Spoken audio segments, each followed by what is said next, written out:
Ada orang memang Allah Ta'ala tak bagi dia duit banyak, tapi Allah Ta'ala bagi dia makan banyak. Ada orang Allah Ta'ala bagi dia makan banyak, makan ubek pun banyak. Sampaikan dah payau tokak nak makan tak boleh. Tak terasa dah makan sikit-sikit, makan ubat lagi banyak daripada makan nasi. Ada orang tu kadang duit banyak, makan pun boleh banyak, tapi anak seorang. Ada juga. Ada orang kahwin 20-30 tahun, anak tak ada.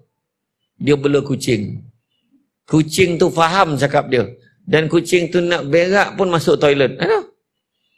Kan? Betul? Memang ada yang macam tu. Bukan kata kita buat-buat cerita tu, sebabnya kita ni kena belajar mensyukuri apa yang kita ada.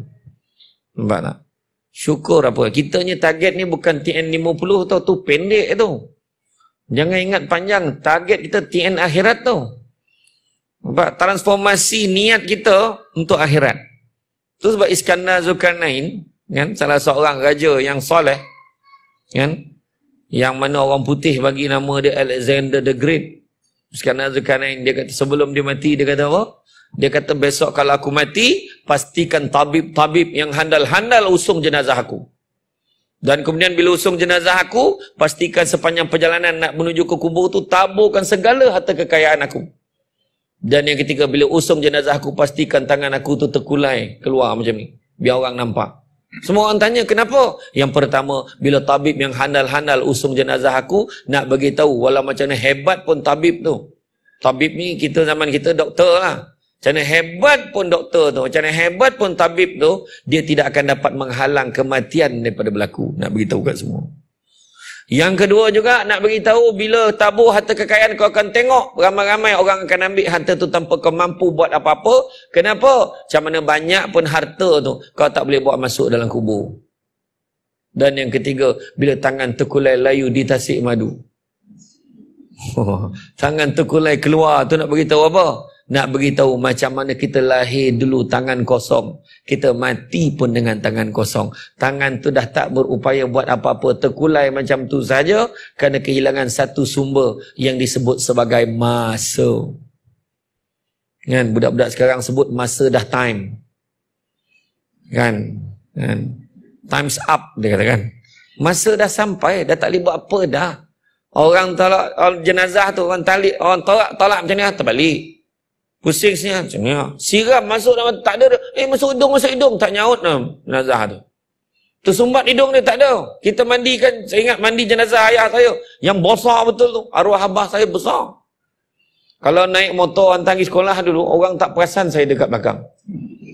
Arwah abah saya besar. Kalau dalam dewan ni, tak ada yang boleh lawan. Betapa besarnya ayah saya tu.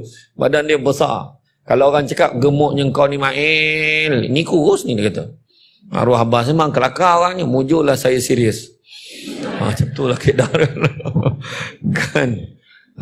Kan? Masa mandi jenazah arwah abah saya ni, tolak, dibusing. Dari sini, tak ada mayat yang melawan. Tak ada. Tolak, belah sini dulu. Tak ada. Nak tunjukkan apa? Waktu tu masa dah time, masa dah sampai, tak boleh buat apa. Allah Ta'ala uji kita. Allah Ta'ala uji kita muda dengan tua, sehat dengan sakit, lapang dengan sempit, hidup dengan mati. Dan Allah Ta'ala uji kaya dengan, bukan dengan miskin. Allah Ta'ala uji kita kaya dengan kecukupan. Ada orang kaya tapi tak cukup-cukup. Ada orang tu sikit, mak ayah kita, kan, orang-orang lama cuba tanya, dulu walaupun sikit tapi soalnya cukup. Alhamdulillah, semua dapat makan. Pucuk paku lah. Sayur bening Jawa tu, orang Jawa dia tahulah sayur bening, yang sayur air tu kan. Sedap betul dulu, sebab bukan resepi, memang itu je yang ada dulu. Tapi hari ni orang tanya balik, mana nak cari sayur tu, boleh tolong mak buatkan yang tu. Tahu tak? Hari ni walau macam hebat pun lauk tu, spaghetti lah, apalah, pizza lah, telur dadar juga tanya bila makan dengan nasi. Sebab dulu tu je yang ada. Dulu orang kaya je makan ayam. Hari ni, siapa-siapa boleh makan. Rupa-rupanya hari ni dah berubah. Orang kaya je boleh makan durian. Saja sebut kalau dah musim belum sini? Belum terbayang pula durian ni. Kan? Itulah. Bayangkanlah beli dua biji durian. 2 biji 300 lebih. Saya kata meninggal makan, sebelum makan meninggal. Kan bukan kata apa kan? Tapi maknanya belajar bersyukur dengan apa yang kita ada. Wawasan kita adalah untuk akhirat. Apa juga kita buat atas dunia ni jangan sia-siakan. Sebab semua Allah Ta'ala akan tanya tu. Semua Allah Ta'ala akan tanya. Yang saya sebut tadi, diri sendiri, perangai kita Allah Ta'ala akan tanya akhirat besok. Kan? Kau ingat Allah ke tidak? Ingat. Apa buktinya? Salat. Kau ingat Allah tak? Ingat. Apa buktinya? Aku menangis kerana ingat dosa-dosaku ya Allah. Dosaku kepadamu ya Allah. Itu sebab kena nangis. Jangan menangis sebab jantan, rugi. Orang perempuan jangan menangis kerana suami kita, rugi. Pedulikanlah dia nak buat apa, setuju je. Faham? Nak pening-pening kepala, aduh. Aduh, orang lelaki gelak je. Betul akhirat besok, kita bangun akhirat besok, telanjang bulat semua ni. Dan walaupun telanjang, tak ada sibuk tengok orang. Wih, kutu kampung. Wih, tak pakai baju dia. 2 hal dia pun tak pakai baju ni. Tak ada sibuk hal orang, sibuk jaga hal sendiri dah masa tu. Masa tu kita cari-cari jumpa Nabi Adam. Wahai Nabi Adam, bantu aku, wahai Nabi Adam. Tak dapat dah. Ni terjemahan tau. Tak dapat dah, nafsi-nafsi sendiri-sendiri. Nampak Nabi Ibrahim, wahai Nabi Ibrahim, bantu aku. Tak dapat. Kau pergilah cari orang lain. Jumpa dengan Nabi Musa. Nabi Musa kata, kau pergi cari Muhammad. Rupanya dalam banyak-banyak Nabi-Nabi kita je. Ummati cari umat dia. Kan? Tapi masa tu nak kenal Nabi, nak kenal umat dia, mesti ada tanda. Tanda tu tak dapat saya nak cerita macam mana tanda, tetapi berdasarkan amalan kita. Selawat tak pada Nabi banyak-banyak. Amal tak sunnah Nabi yang sebut tadi tu. Itu tanda-tanda dia. Dan Nabi sebut, barang siapa yang mempermain-mainkan sunnahku, maka haram baginya syafaatku di akhirat kelak. Ada orang yang main-main mempersenakan sunnah Nabi. Apa hal kau ni janggut ke bulu ketiak? Dia marah, dia cakap. Ni Abang Samsul Rawau cerita ni. Dia janggut dia tu orang ejek dia. Ini janggut ke bulu ketiak? Dia kata. Sebab janggut dia kan halus-halus tu. Saya tak tahulah, mungkin kan, digambarkan macam tu, tak tahulah. Macam-macam. Mana ada makan buah tamar ni? Tak boleh lah tekak geli. Dia cakap macam tu. Ada orang yang cakap macam tu. Jangan main-main. Besok Nabi tak kenal kita nanti. Bila Nabi dah jumpa, ringkas cerita, Nabi bawa semua umat dia.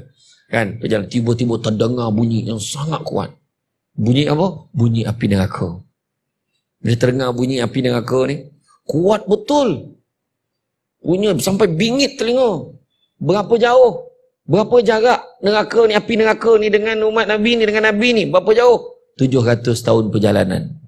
Tapi macam tu punya kuat bunyinya. Maka selepas itu Nabi pun menghalau api tu. Pergilah kau. Tapi api itu makin dekat. Api itu makin dekat. Dan bila dah makin dekat, tiba-tiba datang Jibril. Jibril bagi segelas air. Wahai Muhammad, kau ambil air ini, kau siramkan pada api. Nabi ambil segelas air ini, Nabi jirus, Nabi siramkan, reda api itu. Heran Nabi. Nabi tanya pada Jibril, wahai Jibril, air apa yang kau berikan kepada aku ni? Maka jawab Jibril, itulah air mata umatmu yang menangis kerana Allah. Tu sebabnya kena menangis di dunia ni. Paksalah. Biarlah, kalau tak boleh tak biasa menangis pun tu sebabnya kita digalakkan bangun pagi. Qiyam al-lail. Bangun malam. Bangun, koncing, tidur balik, tak kira. Ni bangun ibadah tu. Mana menangis, ya Allah banyaknya dosaku. Dalam satu kisah tu macam mana seorang lelaki dah nak dimasukkan dalam neraka, terdengar satu suara, ya Allah, janganlah kau masukkan tuanku ini ke dalam neraka. Kenapa? Kerana dia menangis kerana-Mu, ya Allah. Masuk lelaki itu dalam syurga. Kenapa? Siapa yang cakap? Suara siapa? Suara berkat sehelai rambut tu bercakap sebab dia jadi saksi. Waktu tuan dia tu menangis dulu, air mata tu kena kat rambut tu, yang rambut tu boleh cakap tu. Tapi malam kang menangis tak yalah tadah dengan rambut ni contoh. Kan? Contoh. Makna nak gambarkan menangis. Dan kalau nak dapat penjelasan yang lebih lengkap, dalam kitab Muka Syafatul Qulub Imam Al-Ghazali, tajuk menangis kerana Allah. Itu boleh tengok. Macam mana tu lah dia. Maknanya menangis tu sebab Saidina Abu Bakar kata akhirat nanti seramai-ramainya manusia yang menangis kerana menyesal. Menangis air mata darah. punya banyak air matanya sampai letakkan perahu berlayar. Macam tu. Jadi jangan nak tunggu akhirat besok baru nak menangis. Atas dunia ni nangis betul-betul. Pelaburan untuk akhirat. Nak pelaburan untuk akhirat. Menangis, ya Allah, banyaknya dosaku, ya Allah. Saya waktu apa kan, waktu pergi pelayaran ada saya pergi sekut pelayaran tahun lepas.